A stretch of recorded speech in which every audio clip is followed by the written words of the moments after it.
नमस्कार, India daily live देख रहे हैं आप और मैं हूं आपके साथ Shivam Dubey. India daily live के बेहद खास बुलेटिन उत्तराखंड डेली लाइव में आप सबका बहुत बहुत स्वागत। बुलेटिन की शुरुआत करेंगे और रुक करेंगे पहली और बड़ी खबर की ओर।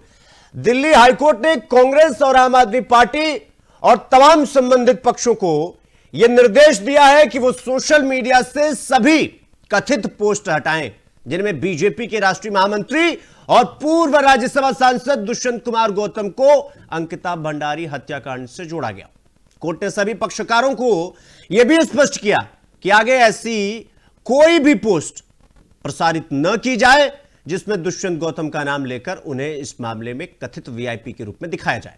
यह आदेश बीजेपी महासचिव दुष्यंत गौतम की मानहानि याचिका पर आधारित है जो उन्होंने कांग्रेस, आम आदमी पार्टी और अन्य के खिलाफ दायर की थी। यानी कि हाई कोर्ट का निर्देश आ गया है कि अंकिता भंडारी का यह जो पूरा मामला चल रहा है उत्तराखंड में, वो जो है अब शांत होगा और किसी प्रकार से किसी को कोई समस्या ना हो, इसलिए यह पोस्ट हटाया जाए। यानी कि दुष्यंत गौतम ने जो मानहानि का दावा किया था उसको लेकर हाईकोर्ट का फैसला आया। और इस खबर पर हमारे साथ अजय पांडे, ब्यूरो चीफ उत्तराखंड, हमारे साथ जुड़ गए हैं। अजय जी, जिस तरीके से अंकिता भंडारी का मामला यह पूरा चल रहा था उत्तराखंड से लेकर दिल्ली तक, उसके बाद आज हाईकोर्ट का फैसला आया और हाईकोर्ट ने कहा कि भाई ऐसे कोई पोस्ट न डाले जाए जिससे दुष्यंत गौतम की छवि को नुकसान पहुंचे।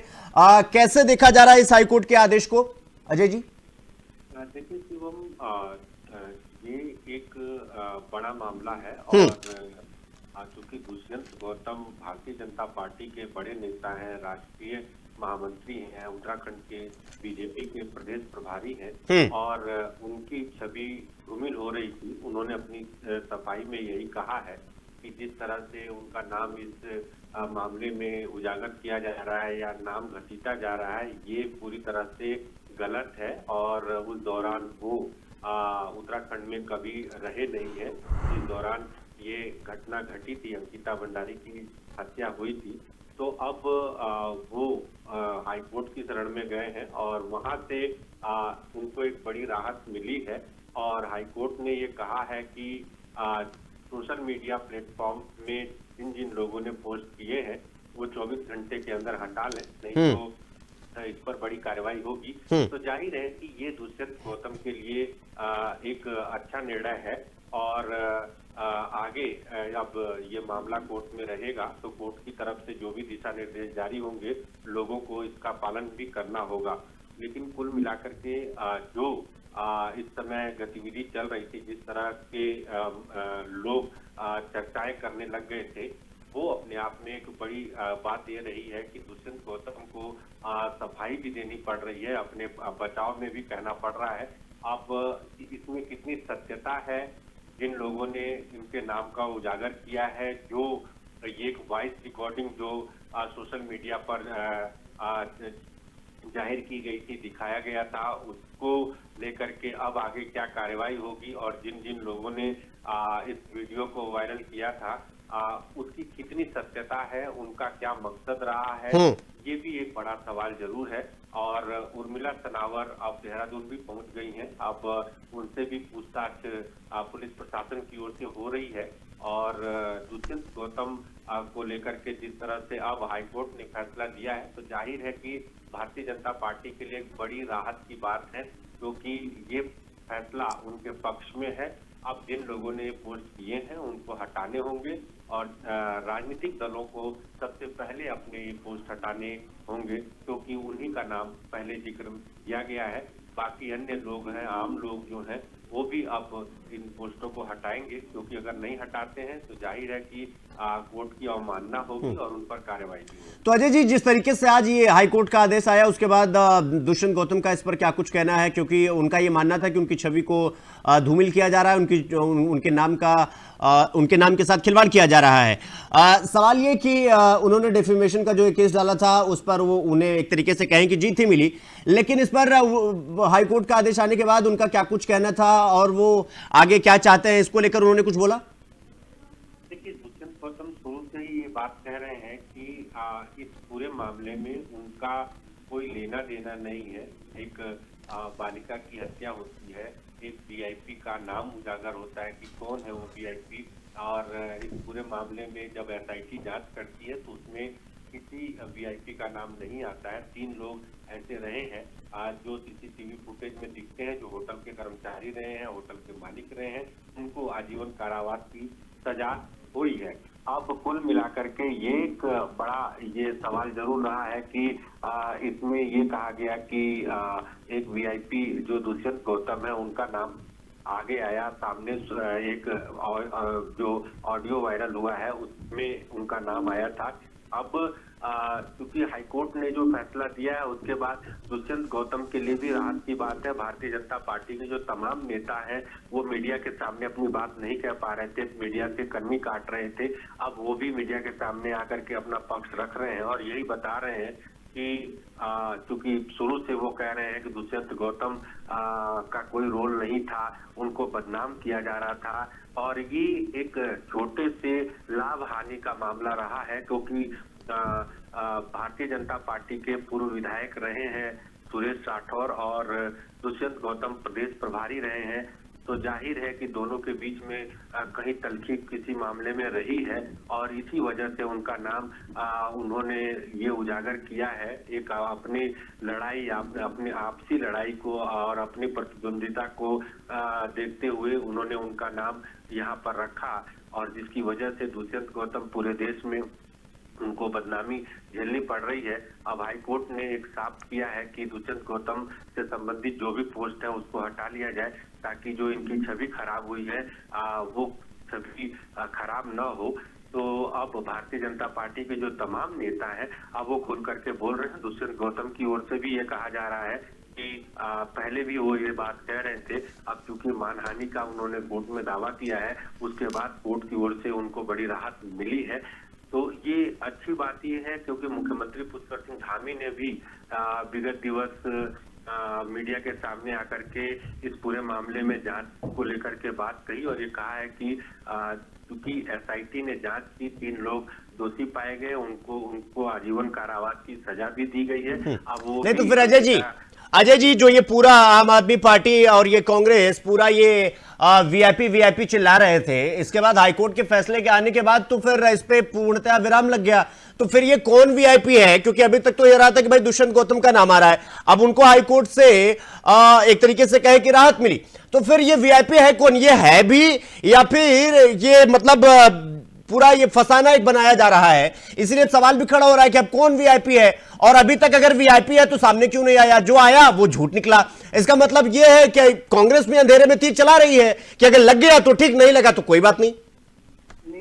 देखिए शिवम, ये बड़ा पेचीदा मामला हो जा रहा है वीआईपी को लेकर के।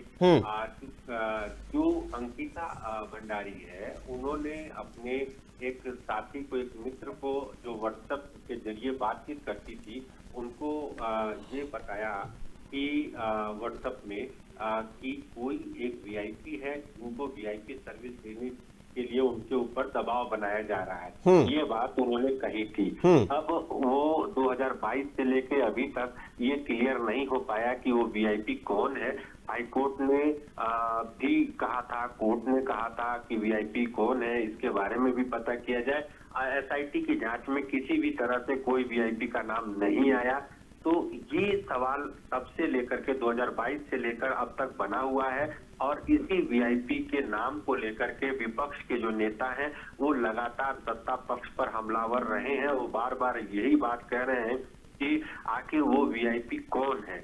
तो ये सवाल तब से बना हुआ है, अनुत्तरित है, अभी तक इस सवाल का उत्तर नहीं मिल पाया है। और अब एक बार फिर से जो विपक्षी दल है, विपक्षी पार्टियां हैं, वो लोग इस मुद्दे को और ज्यादा हवा देना चाहते हैं क्योंकि उनके पास भी एक बड़ा मुद्दा हाथ लगा है। सरकार को घेरेंगे और आने वाले दिनों में जो इनका घेरने का क्रम है वो कम नहीं होगा, चाहे हाईकोर्ट की ओर से चाहे किसी भी न्यायालय की ओर से कोई भी आदेश जारी हो। वीआईपी शब्द जो है वो अपने आप में सरकार को घेरने के लिए बड़ा है क्योंकि तब से लेकर 2022 से लेकर अभी तक ये साफ नहीं हो पाया कि आखिर वो वीआईपी कौन है और वीआईपी को जब तक सरकार हाजिर नहीं करेगी, जब तक वीआईपी का खुलासा नहीं हो पाएगा, विपक्ष के नेता और अंकिता भंडारी के जितने भी लोग उनको चाहने वाले हैं, वो लगातार सरकार से यही मांग कर रहे हैं कि वीआईपी के नाम का उजागर किया जाए और जो भी व्यक्ति है उसको सामने लाया जाए, उसको सजा दिलाई जाए। और अजय जी, जिस तरीके से मुख्यमंत्री पुष्कर सिंह धामी ने कहा था कि भाई अंकिता भंडारी के परिवार वालों से मिला जाएगा, अगर वो सीबीआई जांच की मांग करते हैं तो फिर इस पर भी विचार किया जाएगा और इस पर ग्रीन सिग्नल मिलेगा सीबीआई जांच की, ये जो पूरी मांग है। सवाल ये है कि क्या ये मामला सीबीआई जांच तक पहुंचेगा या इसमें अब और ढिलाई आ जाएगी कि भाई जिस वीआईपी का जिक्र हो रहा था वो तो निकला नहीं, तो फिर और उसमें जो कल्पित थे या एक तरीके से कहें जो अपराधी थे उनको सजा मिल गई, तो अब ये मामला आधार में ही लटक जाएगा या इस पार से उस पार पहुंचेगा भी नहीं पहुंचेगा या कोई तीसरी कंडीशन अप्लाई होगी? देखिए शिवम, ये तो वाकई में सवाल है बड़ा कि सीबीआई जांच अभी तक नहीं हुई और मुख्यमंत्री पुष्कर सिंह धामी ने कहा है कि वो अंकिता भंडारी के माता पिता से मिलेंगे, उनसे बातचीत करेंगे, लेकिन इधर दूसरी तरफ से सभी राजनीतिक दलों ने और बाकी समाजसेवी संस्थाओं ने और बुद्धिजीवी वर्गों के लोगों ने ये तय किया है कि 11 तारीख को पूरा उत्तराखंड को बंद रखेंगे और इस बंद रखने के आह्वान का अंकिता के पिता ने भी समर्थन किया है। तो एक बड़ी बात ये है कि अंकिता के परिजन भी चाहते हैं कि जो विपक्ष के नेता मांग कर रहे हैं वो मांग पूरी हो, यानी कि सीबीआई की जांच हो और सीबीआई की जांच जब होगी तो जाहिर है कि ये क्लियर हो जाएगा, ये तथ्य सामने आएगा कि कौन वीआईपी रहा है और किसकी वजह से उस बेटी की हत्या हुई है। तो जाहिर है कि जो सरकार कह रही है और जो विपक्ष के लोग कह रहे हैं, अंकिता के परिवार के लोग कह रहे हैं, तो सब में आपस में गतिरोध की स्थिति है और ऐसे में मुख्यमंत्री पुष्कर सिंह धामी जब अंकिता के माता पिता से एक बार मिलेंगे फिर से, तो ही ये क्लियर हो पाएगा कि अंकिता के माता पिता सरकार के कार्रवाई से कितने संतुष्ट हैं। मुख्यमंत्री उस पर भी जवाब देंगे, उनसे बातचीत करने के बाद मीडिया के सामने पक्ष रखेंगे और संभवतः अंकिता के माता पिता भी मीडिया के सामने अपना पक्ष रखेंगे। लेकिन अभी जो स्थिति है वो उत्तराखंड में गतिरोध बनी हुई है और ये गतिरोध तभी समाप्त होगी जब सरकार की ओर से बड़ी कार्रवाई होगी और जो वीआईपी है, चाहे कोई भी हो, कितना भी बड़ा नेता हो, वो सामने आए और उनको ये सजा दिलाई जाए, तभी जाकर के तमाम जो लोग हैं, जो आंदोलन कर रहे हैं, जो मांग कर रहे हैं, उनकी मांग पूरी होगी। जाहिर है कि राजनीतिक दल राजनीति भी करते हैं तमाम विषयों को लेकर के और अपना पक्ष भी रखना चाहते हैं, अपनी पार्टी को मजबूत भी करना चाहते हैं। एक बेटी की हत्या हुई है तो पूरा का पूरा उत्तराखंड उसके साथ है, शुरू से उसके साथ रहा है। सरकार ने जांच की और सरकार की ओर से एसआईटी का गठन हुआ। एसआईटी ने अपनी रिपोर्ट अदालत में पेश की और अदालत में जो तमाम तथ्य और तर्क रहे, उन तथ्य और तर्कों के आधार पर 3 लोग जो हैं उनको आजीवन कारावास की सजा दे दी गई है। अब सरकार के पाले में है कि जब लोग मांग कर रहे हैं तो क्या सरकार सीबीआई जांच कराएगी या फिर सीबीआई जांच सरकार नहीं कराएगी। ठीक है अजय जी, बहुत बहुत धन्यवाद आपका हमसे जुड़ने के लिए और इस खबर पर विस्तार पूर्वक जानकारी हमारे साथ साझा करने के लिए। तो दिल्ली हाईकोर्ट ने पोस्ट हटाने का निर्देश दिया है, यानी दुष्यंत गौतम को जो है राहत मिली है और अब देखने वाली बात होगी कि इस मामले में सीबीआई जांच होती है, ये मामला ऐसे ही अधर में पड़ा रहेगा। रुक करेंगे अगली खबर की ओर। उत्तराखंड के मुख्यमंत्री पुष्कर सिंह धामी ने देहरादून में आयोजित हिमालय को मजबूत बनाना मध्य सेक्टर में एक सक्रिय सैन्य नागरिक विलय रणनीति विषयक सेमिनार में देश की सुरक्षा को लेकर बड़ा बयान दिया। मुख्यमंत्री ने कहा कि राष्ट्र की रक्षा केवल सेना की जिम्मेदारी नहीं बल्कि ये हम सबका सामूहिक दायित्व भी है। उन्होंने कहा कि सीमांत क्षेत्र में रहने वाले नागरिकों ने समय समय पर जिम्मेदारी को बखूबी निभाया है। मुख्यमंत्री पुष्कर सिंह धामी ने बताया कि सीमांत इलाकों में सशक्त बनाने के लिए सरकार लगातार काम कर रही है। आधारभूत सुविधाओं को मजबूत किया जा रहा है, सड़कों और संचार नेटवर्क का विस्तार किया गया है, जिससे न सिर्फ लोगों का आवागमन आसान होगा बल्कि पर्यटन, व्यापार, आर्थिक गतिविधियां और सामरिक दृष्टि से भी इन क्षेत्रों को मजबूती मिलेगी। मुख्यमंत्री ने कहा कि सीमांत क्षेत्रों का विकास राष्ट्रीय सुरक्षा को और मजबूत करता है। मेरा मानना है कि राष्ट्र की रक्षा केवल सेना की जिम्मेदारी नहीं है बल्कि हम सभी का दायित्व है। सिविल के लोगों का भी उतना ही दायित्व है, देश के हर नागरिक का दायित्व है। हमारे सीमांत क्षेत्रों वाले रहने वाले नागरिकों ने तो समय समय पर अपने इस दायित्व को बहुत बखूबी निभाने का काम किया है। इसे देखते हुए हमारे सीमांत क्षेत्रों का समग्र विकास हो, नागरिकों के जीवन में सुधार लाना राष्ट्रीय सुरक्षा की दृष्टि से भी अत्यंत महत्वपूर्ण है। इसी को ध्यान में रखते हुए आज आदरणीय प्रधानमंत्री नरेंद्र मोदी जी के कुशल नेतृत्व में वाइब्रेंट विलेज योजना के अंतर्गत हमारे सीमावर्ती गांवों के विकास और उनके सशक्तिकरण की दिशा में विशेष कार्य किए जा रहे हैं। अनेक नवाचार किए जा रहे हैं इन क्षेत्रों में। आज अनेक आधारभूत जो आवश्यकताएं हैं उनको पूरा किया जा रहा है, नेटवर्क बनाया जा रहा है, सड़कों का नेटवर्क बनाया जा रहा है, जिससे न केवल इन क्षेत्रों में लोगों का आवागमन सुगम हुआ है, बल्कि पर्यटन की दृष्टि से भी, व्यापार और आर्थिक दृष्टि से भी, सामरिक दृष्टि से। धर्मनगरी हरिद्वार में ठंड ने अपना असर दिखाना शुरू कर दिया है। आज सुबह शहर घने कोहरे की सफेद चादर में लिपटा हुआ नजर आया, जिससे गंगा घाटों पर ठिठुरन और बढ़ गई है। सुबह के समय हरिद्वार के प्रसिद्ध हर की पौड़ी स्थित ब्रह्मकुंड समेत आसपास के गंगा घाटों पर घना कोहरा छाया रहा। कोहरे के कारण दृश्यता काफी कम हो गई। गंगा तट पर पहुंचने वाले श्रद्धालुओं और स्थानीय लोगों को ठंड का तीखा एहसास हुआ और गंगा घाटों पर नमी और सर्द हवाओं के चलते तापमान में गिरावट दर्ज की गई। ठंड बढ़ने से आम जनजीवन प्रभावित होता हुआ नजर आया और शीतलहर जैसी स्थिति बनने लगी। मौसम विभाग के मुताबिक आने वाले दिनों में भी कोहरा और ठंड का असर बना रह सकता है। ऐसे में लोगों को सतर्क रहने और आवश्यक सावधानियां बरतने की सलाह दी गई। फिलहाल धर्मनगरी में ठंड का प्रकोप बढ़ता जा रहा है और आने वाले दिनों में मौसम और सख्त हो सकता है।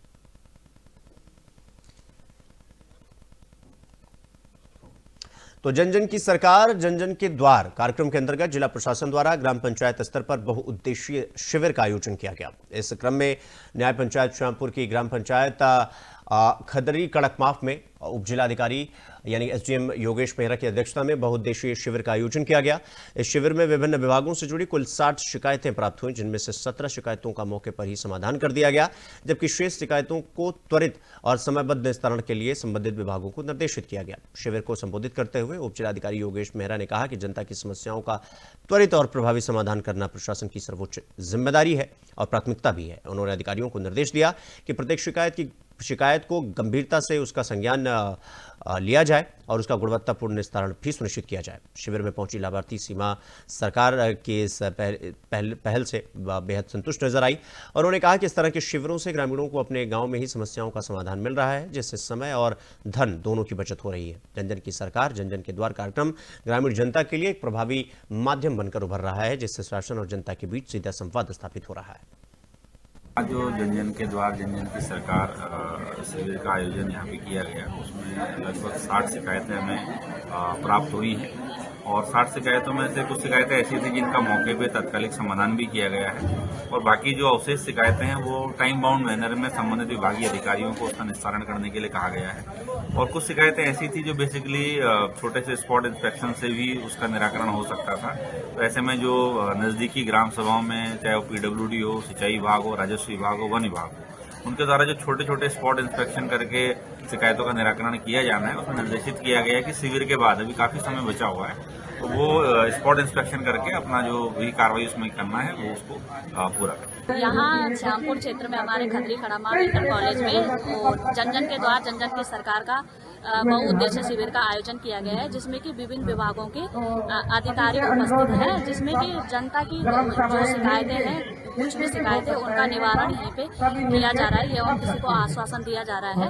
हमारी भी गायत्री क्लस्टर में समूह की महिलाएं 2054 जुड़ी हुई हैं, जिसमें कि समूह की महिलाओं के लिए भवन की व्यवस्था नहीं थी, जिसमें कि हमारे ग्राम प्रधान श्यामपुर जी के द्वारा हमें भवन के लिए वो जमीन दी गई है, जिसमें इसके आगे कोई कार्रवाई नहीं हो पा रही थी। तो हमने अभी यहाँ जनता दरबार में अपने लेटर दिया है, जिसमें कि एसडीएम सर एवं तहसीलदार सर के द्वारा हमें आश्वासन दिया गया है कि जल्दी इस चीज का निवारण किया जाएगा।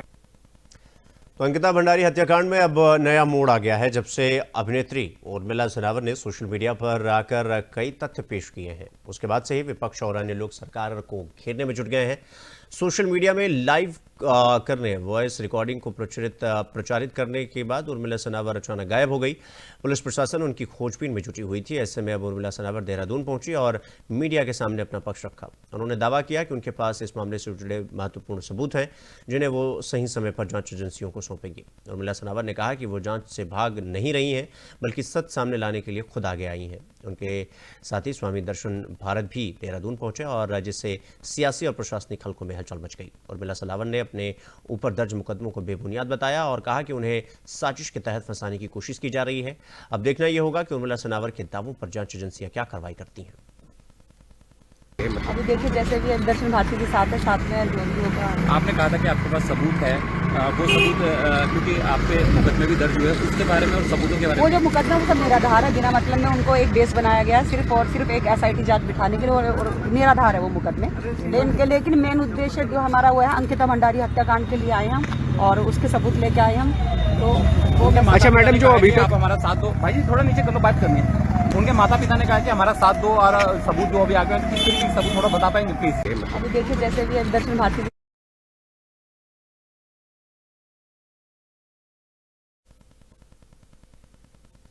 तो कड़ाके की ठंड और सड़क पर बर्फनुमा पाला एक बार फिर हादसे की वजह बन गया। दरअसल जॉर्ज एवरेस्ट हाथी पाव रोड पर एक स्कूटी अनियंत्रित होकर खैरी खाई में गिर गई। हादसे में स्कूटी सवार 2 लोग मामूली रूप से घायल हो गए। स्थानीय लोगों को तत्परता से दोनों घायलों को खाई से बाहर निकालकर नजदीकी अस्पताल में भर्ती करवाया गया, जहां उनका उपचार किया गया। प्रत्यक्षदर्शी यानी जिन्होंने इस पूरी घटना को अपनी आंखों से देखा, उनके मुताबिक ठंड के कारण सड़क पर बर्फनुमा पाला जम गया था। जैसे ही स्कूटी उस स्थान पर पहुंची, फिसल गई और चालक संतुलन खो बैठा। सड़क किनारे पैराफिट न होने के कारण स्कूटी सीधे गहरी खाई में जा गिरी। यदि समय रहते स्थानीय लोग हादसे पर न पहुंचते तो हादसा और भी गंभीर हो सकता था। स्थानीय निवासियों ने घटना के बाद प्रशासन और लोक निर्माण विभाग पर नाराजगी जताई।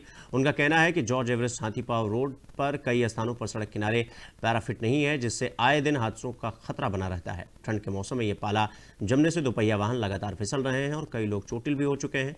स्थानीय लोगों ने आरोप लगाया कि इस समस्या को लेकर कई बार जनप्रतिनिधियों और स्थानीय प्रशासन और लोक निर्माण विभाग के अधिकारियों को अवगत कराया गया, लेकिन अब तक कोई ठोस कार्रवाई नहीं की गई। लोगों का कहना है कि ऐसा प्रतीत होता है कि संबंधित विभाग किसी बड़े हादसे का इंतजार कर रहा है।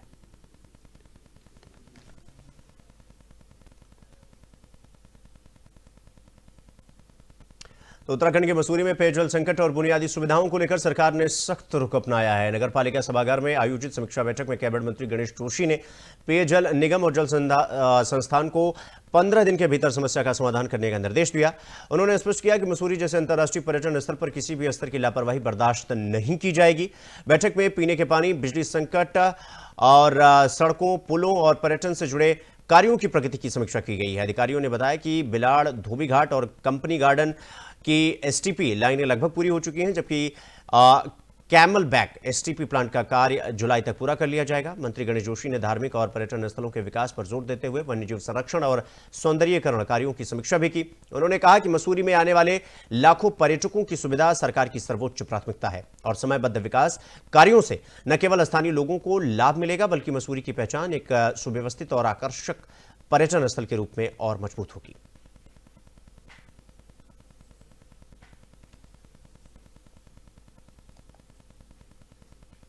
तो उत्तराखंड के सरकारी स्कूलों में इस साल कक्षा 3 और 6 के पाठ्यक्रम में बड़ा बदलाव होने जा रहा है। दरअसल नई शिक्षा नीति 2020 के अनुरूप ये बदलाव शिक्षा को और अधिक व्यवहारिक और कौशल आधारित बनाएगा, जिसमें स्थानीय संस्कृति, महान व्यक्तियों और व्यावसायिक कौशल को भी शामिल किया गया। साथ ही छात्रों तक समय पर निःशुल्क किताबें पहुंचाने की चुनौती को भी दूर करने के लिए शिक्षा विभाग ने सभी प्रक्रियाओं को मंजूरी दे दी है। कल उनकी बैठक है जिसमें पंजाब से और उत्तराखंड से लोग आएंगे और उनके द्वारा जो कार्यक्रम किया जा रहा है उसमें हम लोग देख रहे हैं कि आगे हमारे स्टेट को कैसे पूर्णतः साक्षर हम बना सकते हैं। इसमें हमारी पूरी कोशिश है कि जितने भी लर्नर्स हैं जो असाक्षर हैं, जो पूर्णतः साक्षर नहीं है या असाक्षर हैं, उनका आइडेंटिफिकेशन कैसे करना है। आज मैम से यही सारी बातें हुई हैं और किस तरीके से हम लोग मुख्य सचिव साहब के सहयोग से, DM साहिबान के सहयोग से, हम लोग अपनी स्कूल एजुकेशन के सहयोग से कैसे हम अपने राज्य को पूर्णतः साक्षर बनाएं, इस पे हम लोग चर्चा की है और हम आगे आने वाले समय में हम इसको पूरा करने की कोशिश करेंगे। कल उनकी तो रुक करेंगे अब अगली खबर की ओर। ऋषिकेश और रानी पोखरी से एक बेहद शर्मनाक और रोंगटे खड़े कर देने वाली खबर सामने आई। दरअसल तीर्थ नगरी में जहां लोग मोक्ष और शांति की तलाश में आते हैं, वहीं कुछ लोग इंसानियत और आस्था की हदें पार कर रहे हैं। पुलिस ने एक ऐसे गिरोह को पकड़ा है जो मृतकों के बिस्तरों से रुई निकालकर उसे नई रुई में मिलाकर बाजार में बेच रहा था। आरोपी सलमान, हामिद और संजय इस घिनौने खेल में शामिल थे, जिन्होंने धार्मिक और सामाजिक भावनाओं के साथ सबसे बड़ा मजाक किया। इस घोटाले का खुलासा तब हुआ जब स्थानीय हिंदू संगठनों और एक नागरिक की शिकायत पर रानी पोखरी पुलिस ने छापेमारी की। थाना प्रभारी विकेंद्र चौधरी की टीम ने तीनों को कोर्ट के आदेश पर जेल भेज दिया। यह मामला केवल कानून का उल्लंघन नहीं बल्कि मृतकों की गरिमा और हमारी धार्मिक आस्था के साथ खिलवाड़ है। सवाल यह है कि क्या मुनाफे की जो ये पूरी जद्दोजहद है वो इंसानियत को इतनी आसानी से खत्म कर सकती है?